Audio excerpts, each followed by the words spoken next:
Hey, good morning, everybody. This is Stu with Military Investor Network, and I wanted to send my weekly thoughts out. I was actually having a conversation with an investor yesterday, and we were just talking about our projects, our rehab projects, and I was talking about some of the challenges and woes of some stuff going on. And he said something to me that was really simple, but yet profound, and I'd never heard of it. He started talking about the contractor triangle. And he said that most triangles are there's three parts to the contractor. They could either be the triangle is good, cheap, and fast. And I'm gonna show it to you here. I drew it out. Don't worry, I'm not driving right now. So good, cheap, and fast. If you can see that. And he said typically you're only gonna get two of the three. Getting all three, good, cheap, and fast, on a contractor is pretty difficult. That's kind of like the unicorn out there. They're out there, but very difficult to find. And you have to make the choice between which of those attributes do you really want.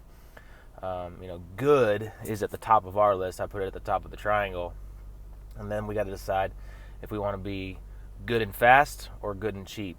And that's where you kind of have to decide as a business what's more important when you're rehabbing properties. If it's good and fast, you might choose that route because maybe you're using hard money, and hard money is going to be way more expensive, and you need to get that turned over as quickly as possible. So good and fast might be your best option. It might be cheaper to pay more money on the contractor side than on the hard money side. Vice versa, you might be good and cheap, but it might take you a little bit longer for your rehabs.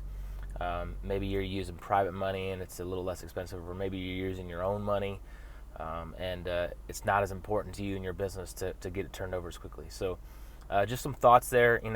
Unfortunately, a lot of this you're not going to find out until you're in the project. You can get referrals from other businesses, other rehabbers out there that are using contractors. But a lot of times, if a rehabber finds that unicorn, the good, cheap, and fast, they're probably not going to share it with you because they want to keep it all to themselves.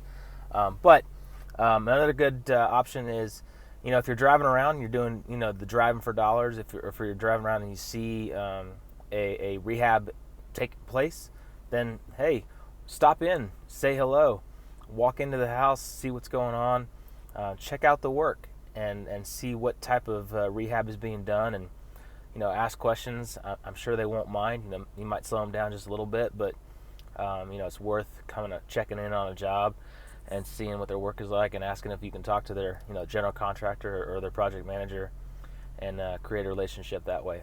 So just some thoughts on rehabbing.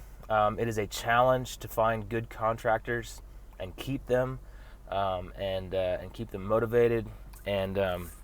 And that triangle, the contractor triangle, is really true. So you kind of have to choose between those three attributes, which ones are more important to you, most important to you in your business. So I hope that helps a bit. Have a great week, and we'll see you later.